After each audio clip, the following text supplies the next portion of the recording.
The entire classroom went silent the moment Dorian raised his hand. I knew what that meant. Everyone did. Dorian never raised his hand like that unless he was about to start something. Our teacher had stepped out for less than a minute. That was all the opportunity Dorian needed. He walked toward Mara Quinn's desk, picked up the thin white marker from the slate tray, and drew a single glowing line in the air.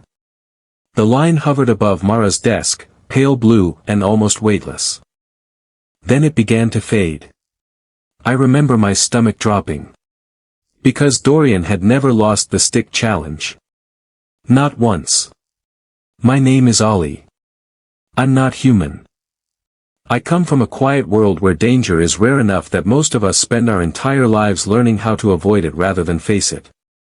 Our society was built around safety. We planned carefully. We moved carefully. We avoided unnecessary risks. And Earth? Earth was the exact opposite. We called planets like Earth death worlds. We had been taught that Earth was a place of violent storms, dangerous animals, unpredictable environments, disease, and constant competition for survival. We didn't hate humans. We simply couldn't understand how anyone could grow up there and remain alive. Then Mara arrived. She had been in our school for only 6 days. And despite everything we had been taught about humans, she didn't look dangerous. She didn't look especially strong. She didn't even look nervous. She was just a quiet girl with light brown hair tied into a loose braid, a gray jacket, and an old-looking backpack. I had been the student who sat beside her on her first day. Mostly because nobody else wanted to. Some students whispered things like, "Death World Girl," whenever she walked past. I hated that. But I didn't say anything. I wish I had. During that first week, I noticed things about Mara that most people ignored. She listened constantly.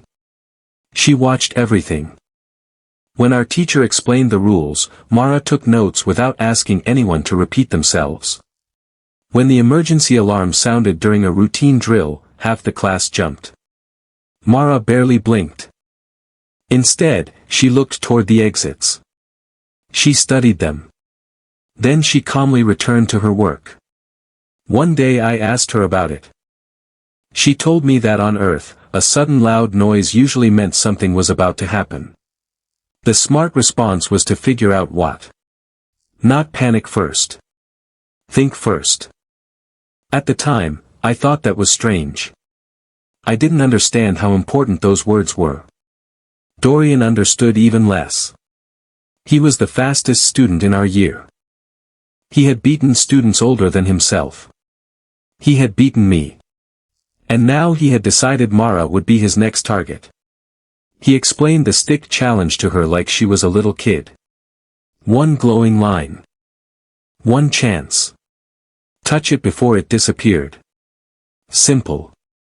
Except losing meant more than losing. Dorian's victories became stories. His failures would have become legends. He smiled as he told Mara she didn't have to feel embarrassed if she couldn't keep up. Several students laughed. Mara simply watched his hand. Then she smiled. It was tiny. Calm. Almost familiar. Dorian noticed. For half a second, uncertainty crossed his face. Then he recovered. He told her to get ready. He snapped his fingers. The glowing line appeared. And Mara moved.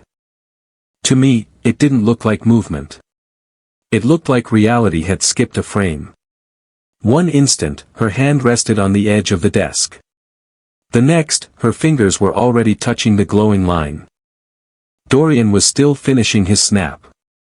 Nobody spoke. Then the slate displayed the result. 3 seconds. Dorian had frozen. The system replayed the footage. Again. Then slower. And slower. Finally, we saw what had really happened. Mara had begun moving almost simultaneously with Dorian's first motion. She hadn't waited for the challenge. She had predicted it. She had watched his shoulder. His breathing. The tiny movement of his fingers.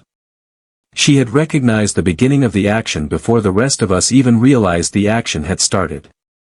Dorian stared at her. Then he quietly asked how she had done it. Mara explained that on Earth, people learned to watch for the signs before something happened. A change in posture. A shift in breathing. A muscle twitch. A movement that most people would never consciously notice. You don't always need to be faster, she explained. Sometimes you just need to start earlier. The room went silent again. Because suddenly, the challenge didn't look like a game anymore. It looked like a glimpse into an entirely different kind of childhood. And I had a feeling we had just learned something about humans that our textbooks had completely missed. We were wrong about Earth. We just didn't know how wrong yet. By the end of that day, everyone in school knew Mara Quinn's name. But the stick challenge was only the beginning. 3 days later, Mara was called into the administration wing for a special assessment. I found her sitting outside the office, completely calm. She told me the school wanted to evaluate her reflexes. Apparently, Professor Byrne had sent the challenge footage to Callum Reyes, our development officer. His job was to study unusual abilities in students from different worlds and determine whether they needed additional support or monitoring. Mara didn't seem worried.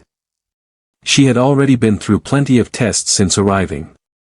What happened inside the assessment room became school gossip almost immediately. Callum asked Mara about Earth. About her childhood. About the environment she grew up in. And her answers fascinated him. Mara had grown up in a small town near a large forest. Wild animals sometimes came close to homes. Severe storms could knock out power for days. People learned to prepare. They learned to troubleshoot machinery. They learned to notice danger before danger became obvious. Even something as ordinary as crossing a street required awareness. Vehicles moved quickly. People made mistakes. Things happened without warning. Mara didn't describe any of this dramatically. That was what made it so strange. She talked about Earth the way we talked about breakfast. It was simply normal life. Then Callum moved to the physical tests. The results shocked everyone. Mara's basic visual reaction time was roughly 4 times faster than the average student in our district. Her response to unexpected movement was nearly 6 times faster. And when she was asked to track several moving objects simultaneously, the testing system rated her performance as exceptional. It was beyond anything our school had ever recorded. Professor Byrne later explained the results to our class. She made one point very clear. Mara wasn't better than us. She was different. Our species had evolved in a stable environment. We had few predators. Our weather was controlled. Our resources were reliable. We had developed civilizations that valued patience, planning, cooperation, and deliberate thinking. Earth had developed differently. Human beings had lived through countless generations of unpredictable dangers. Storms. Predators. Disease. Accidents. Competition. Survival rewarded people who noticed danger early and reacted quickly. Those traits became part of humanity. Not because every human was a superhuman. But because the environment had demanded those abilities for an unimaginably long time. Then something happened that changed how everyone saw Mara. It happened in the science wing. A large cooling unit had been mounted above a hallway. One of its support brackets had weakened. Nobody noticed. Until it broke. A younger student named Grace was standing directly beneath it. She was distracted by her device. Mara happened to be walking nearby. Several students saw what happened. 2 teachers saw it too. But everyone agreed on one thing. Mara moved first. She crossed the distance between them almost instantly, grabbed Grace, and pulled her backward. The cooling unit crashed down exactly where Grace had been standing. Nobody was injured. When I asked Mara how she had known, she explained that she had felt a small vibration in the ceiling panel. Something most of us wouldn't even have noticed. Her body reacted before her conscious mind had fully processed the danger. That was when I finally understood something. Mara wasn't constantly thinking about survival. She had simply been raised in an environment where survival had become part of how she thought. The school held an assembly to recognize her. Grace stood beside her. Students applauded. And for the first time, the whispers around Mara changed. She was no longer the Death World girl. She was Mara. Someone people respected. Even Dorian eventually approached her. He admitted he had watched the stick challenge footage more times than he wanted to admit. He told her he respected what she had done. Mara accepted it without arrogance. She told him that being fast wasn't important by itself. What mattered was using that ability to keep someone safe. That answer stayed with me. Because Dorian had challenged Mara to prove he was better. Mara had never been trying to prove anything. She had simply learned how to survive. And the next time we saw what Earth had taught her, none of us would be prepared for it. 2 weeks after the accident in the science wing, our school received an announcement. The youth coordination trials were coming. Every year, the best students from several worlds gathered at a regional campus to compete in academic, cooperative, and physical challenges. Our school had 3 available spots. Mara was an obvious choice. Dorian was selected too. The third student was Priya, one of the highest performing academic students in our year. When we arrived at the regional campus, students from dozens of backgrounds filled the facility. Some came from peaceful worlds like ours. Others came from environments that were far more demanding. And then there was Mara. People had heard the stories. Some had been exaggerated. Others were completely wrong. But everyone wanted to see the human from Earth. The event included several stations. Problem solving. Team coordination. Rapid calculations. But the station everyone cared about was the reflex course. It was essentially a massive version of the stick challenge. Students entered an arena surrounded by floating targets. The targets appeared randomly. Each one remained visible only briefly. Touching a target earned points. Faster reactions earned additional points. The record belonged to a competitor named Kester. He came from a world famous for producing extremely fast and agile athletes. He had held the record for 2 straight years. Dorian performed first. He did extremely well. Better than I had ever seen him perform. Priya followed and earned a respectable score through precision and careful timing. Then Mara walked onto the arena floor. The atmosphere changed. Everyone leaned forward. Kester watched her with polite curiosity. He didn't look worried. Why would he? His world was famous for speed. His record had stood for years. Mara was just a student. The countdown began. The lights dimmed. Targets appeared. And Mara moved. The first few seconds were almost impossible to follow. Targets appeared across the arena. Mara was already moving toward them. She didn't chase the targets. She seemed to anticipate where they would appear. Her body moved smoothly from one position to another. No wasted motion. No hesitation. No panic. The score climbed. Higher. Higher. Higher. By the time the timer ended, nobody in the arena was talking. The final score appeared. It was the highest score ever recorded in the history of the event. Kester stared at the number. His 2-year record was gone. Mara had destroyed it. Not barely. By a significant margin. Kester walked over afterward and asked how she had done it. Mara explained that Earth had simply taught her to react to unpredictable movement. Kester listened carefully. Then he admitted something. He had always thought speed was something his species simply possessed. He had never considered that their environment had shaped them. Mara had made him think differently. The two continued talking long after the event ended. On the ride home, I sat near Mara. Everyone else was celebrating. She was looking quietly through the window. I asked her what it felt like to break a record that had stood for 2 years. She thought about it. Then she said it didn't feel as important to her as it seemed to everyone else. That answer surprised me. She explained that Earth had people who were much faster than she was. Athletes. Professionals. People who trained their entire lives to move faster, react faster, and perform under pressure. Mara had never trained specifically for anything like the reflex course. She had simply grown up learning to react quickly enough to stay safe. That was all. I stared out the window after that. For us, she had just done something extraordinary. For Mara, it was an ordinary skill carried over from childhood.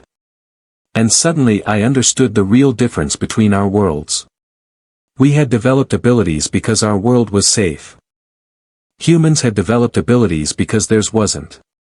A month later, we were scheduled for our annual field observation trip. It was supposed to be easy. A peaceful day at a nature preserve. A few hours outside the city. A calm ride. A simple assignment. Nothing could possibly go wrong. At least, that's what I believed when I boarded the shuttle that morning. I had no idea we were about to discover the final lesson Mara had been trying to teach us all along. The trip was supposed to be completely safe. That was why nobody was prepared for what happened next. We were halfway to the nature preserve when the shuttle crossed a long bridge over a rocky canyon. Everything was normal. Students were talking. Some were looking through the windows. Others were reviewing their field notes. Then the shuttle lurched sideways. Hard. Several students were thrown against their restraints. A deep grinding sound came from beneath the floor.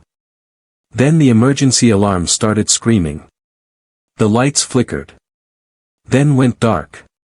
Emergency lighting filled the cabin. The shuttle began slowing unevenly.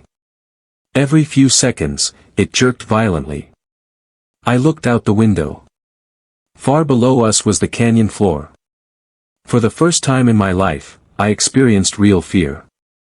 Not the nervousness of an exam. Not the embarrassment of losing a challenge. Real fear. Our primary stabilization system had failed. The backup system was struggling. Professor Byrne tried to remain calm as she instructed everyone to stay seated. But I could see the uncertainty on her face. My people were not built for sudden emergencies. We froze. Mara didn't. She was already moving. She released her restraint and headed toward the front. Another violent jolt shook the shuttle. Mara barely reacted. She asked Professor Byrne what the stabilization system was doing. Then she asked whether there was a manual override. Professor Byrne pointed toward a panel near the emergency exit. It controlled auxiliary power routing. It had never been needed before. Mara went straight to it. She studied the controls. Only for a few seconds. Then she started working. The shuttle tilted again. Someone screamed. I looked outside. The canyon seemed impossibly far below. Mara kept working. She gave Professor Byrne precise instructions. One power connection. Then another. Professor Byrne followed them. Not because she completely understood Mara's plan. Because Mara sounded like someone who did. The alarm changed. Its pitch softened. The violent shaking began to decrease. The shuttle slowed. Then finally stopped. Right at the edge of the bridge crossing. For several seconds, nobody moved. Then the reality of what had happened hit everyone at once. Some students started crying. Others sat silently. Mara moved through the cabin. She checked everyone. She helped Elsie, who had hurt her wrist during the first jolt. Then she reached me. She asked if I was okay. I told her I had never been more frightened. I asked how she had stayed calm. For the first time, Mara admitted that she had been scared too. Very scared. She simply hadn't allowed fear to control her while there was still something useful to do. She said fear could come later. In the moment, action came first. I asked how she knew what to do with the control panel. She explained that growing up, she had spent time around old cars, boats, and machinery. Things sometimes broke. When they did, someone had to figure out why. She hadn't known exactly how our shuttle worked. She had made an educated guess based on systems she already understood. Then she tested possibilities quickly. Until something worked. That answer stunned me more than the reflex course ever had. Because I realized something. Mara's abilities weren't magic. They weren't some mysterious gift. They were accumulated experience. Every difficult day. Every warning sign. Every machine that malfunctioned. Every storm. Every moment when reacting slowly could have consequences. All of it had trained her. The emergency transport arrived soon afterward. Everyone was safely evacuated. By the time we returned to school, the story had spread everywhere. But the most important part wasn't that Mara had saved us. It was what she told me afterward. She admitted she had been afraid. She had simply learned something our world had never forced us to learn. Fear was not always a signal to stop. Sometimes it was something you carried while you kept moving. That was the moment I stopped thinking of Earth as merely a dangerous planet. I started thinking of it as a world that had shaped people in ways we had never understood. And Mara Quinn was living proof. After the shuttle incident, something changed at school. Nobody called Mara Death World Girl anymore. At least, not where I could hear it. She had already proven that she was fast. She had broken the reflex record. She had saved Grace. Now she had helped prevent an entire shuttle full of students from being seriously injured. But what impressed people most wasn't her speed. It was what she did afterward. She didn't celebrate. She didn't tell everyone how brilliant she had been. She didn't act like a hero. She checked on everyone else. She made sure Elsie was okay. She reassured frightened students. She stayed calm until everyone was safe. Only then did she finally admit that she had been terrified. That mattered. Because before Mara arrived, we thought bravery meant not being afraid. She taught us something different. Bravery could mean being afraid and acting anyway. Professor Byrne eventually used Mara's experience as part of a lesson about different worlds. She explained that no species was simply better. Every environment shaped its inhabitants. Our world had given us stability. That stability allowed our civilization to become peaceful and organized. Earth had given humans something else. Constant adaptation. Humans had learned to watch. To anticipate. To improvise. To react. And to keep moving when the situation changed. Dorian took the lesson especially seriously. He had once built his identity around being the fastest student in school. Mara had destroyed that idea in less than a second. But instead of staying bitter, he learned from her. Eventually, he became one of her closest friends. They spent time together comparing reaction techniques and talking about their completely different home worlds. Kester stayed in contact too. He occasionally sent Mara messages asking for advice as he continued competing. And me? I never became as fast as Mara. I probably never will. Our species evolved differently. But I learned something far more valuable than speed. I learned that our assumptions about other worlds were often based on fear rather than understanding. We had looked at Earth and seen danger. We had imagined storms. Predators. Disease. Chaos. We thought humans were simply surviving despite all of it. We never considered that those challenges might also shape humans into incredibly capable survivors. Mara had never considered herself extraordinary. That was probably the most extraordinary thing about her. Everything she did seemed normal to her. The stick challenge. Normal. Reacting to grace. Normal.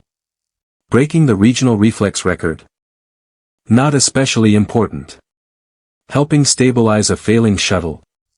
Something that simply needed to be done. She never saw herself as someone who needed to prove humans were superior. She didn't even seem interested in proving Earth was special. She simply lived according to what she had learned. And that forced the rest of us to reconsider what we thought we knew. I remember one conversation we had after everything was finally over. I told her that most of the school admired her. She seemed surprised. I explained that it wasn't because she was fast. It was because she stayed calm when everyone else panicked. Because she noticed people who needed help. Because she never treated her abilities like something that made her more important than anyone else. She smiled. The same small smile she had given Dorian before the stick challenge. The smile I had never understood at first. Now I did. She wasn't confident because she believed she was unbeatable. She was calm because she had learned that confidence came from being prepared to deal with whatever happened next. That distinction changed the way I saw her. And it changed the way I saw myself. Our school had spent years teaching students about dangerous planets. We had maps. Statistics. Risk classifications. But we had missed something important. A planet doesn't just shape landscapes. It shapes people. And sometimes the world you fear most produces the people you most need when everything goes wrong. Mara had come from the place we called a death world. But when danger finally came to our peaceful world, it was the human who knew what to do. And that was a lesson none of us would ever forget. Months later, I still thought about the first time Mara walked into our classroom. She had looked so ordinary. A tired student with a backpack. A quiet exchange student from a planet everyone else had been taught to fear. Nobody knew what she was capable of. Not even Mara seemed to realize how different she looked to us. We had expected something frightening. Or fragile. Instead, we got someone calm. Observant. Kind. And incredibly capable. Looking back, I realized the stick challenge was never really about speed. Neither was the reflex course. Neither was the shuttle accident. The real story was about adaptation. Dorian thought the challenge would prove who was faster. Instead, Mara showed us that reacting quickly wasn't always about moving faster. It was about noticing sooner. Kester thought speed was something his species simply possessed. Mara showed him that abilities could be shaped by environment. And during the shuttle emergency, all of us learned the difference between knowing what to do and being able to act when everything around you is falling apart. Mara didn't save us because she was fearless. She saved us because she knew fear didn't get to make the decision. That idea stayed with me. Our civilization had been built around avoiding danger. Human civilization had been shaped by dealing with it. Neither way was automatically better. But the difference mattered. We had become experts at creating safe environments. Humans had become experts at surviving when safe environments failed. That was the part our textbooks had never explained. When I think about Earth now, I no longer imagine it as some terrifying death world floating somewhere in space. I imagine forests. Cities. Storms. Busy roads. Families. People repairing broken machines. Children learning to pay attention. People getting knocked down and getting back up. A complicated world that had spent millions of years demanding adaptation from the creatures living on it. And somehow, that made Earth seem less frightening. It made it understandable. Mara eventually became one of Dorian's closest friends. That still makes me smile. The same boy who once wanted to embarrass her became someone who genuinely respected her. Kester continued competing and kept asking Mara for advice. And I carried something different with me.